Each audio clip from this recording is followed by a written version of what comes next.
ছবি তোলা যাওয়ার দরকার আছে, অবশ্যই পারবেন, একটু বলে নিন। ঠিক আছে, এখানে যারা আছেন সবারই অবগতির জন্য বলছি, সিটি কর্পোরেশনের পক্ষ থেকে আমি এক্সিকিউটিভ ম্যাজিস্ট্রেট, আমি আপনাদের জরিমানা করব।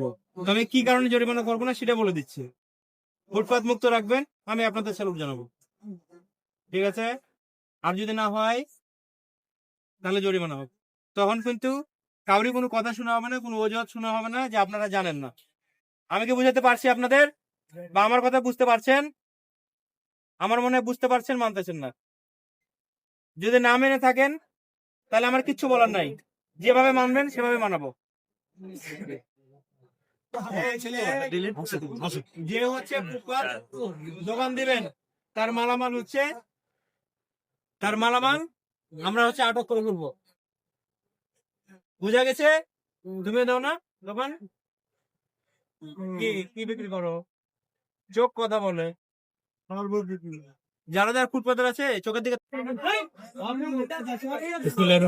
আমাদেরকে ধন্যবাদ জানাচ্ছি।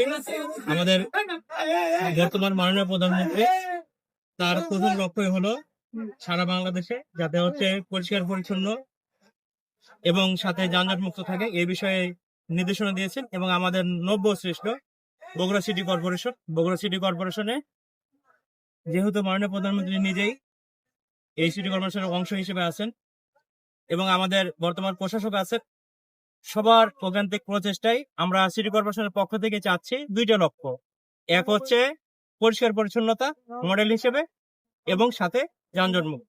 তারই অংশ হিসেবে আমরা নিয়মিত অভিযান পরিচালনা করব এবং সেই হিসেবে আজকে অভিযান শুরু করেছি। এবং একটা মেসেজ সবাইকে দিতে চাই, অর্থাৎ বগুড়া সিটি কর্পোরেশনের অধীনে যারা আছে সবাইকে, সাথে আপনারা যারা প্রিন্ট ও ইলেকট্রনিক মিডিয়ার যারা আছেন, সাথে সবাইকে একটাই, যে আমরা যদি নিজেরা পরিষ্কার পরিচ্ছন্ন নিজে হতে চাই, তাহলে আমরা যেমন বগুড়া সিটি কর্পোরেশনের পক্ষ থেকে প্রতিদিন আমরা আমাদের পরিচ্ছন্নতা কর্মীর মাধ্যমে পরিষ্কার পরিচ্ছন্ন করছি, ঠিক একইভাবে যারা এই সিটি কর্পোরেশনের বাসিন্দা আছেন তারাও যদি আমাদেরকে সহযোগিতা করেন যে নির্ধারিত জায়গায় ময়লাগুলো রাখা বা এই ময়লাগুলো যদি আমরা সময় মতো দিতে পারি, আমার বিশ্বাস আমরা এই বগুড়া সিটি কর্পোরেশনকে সুন্দর, পরিচ্ছন্ন এবং জন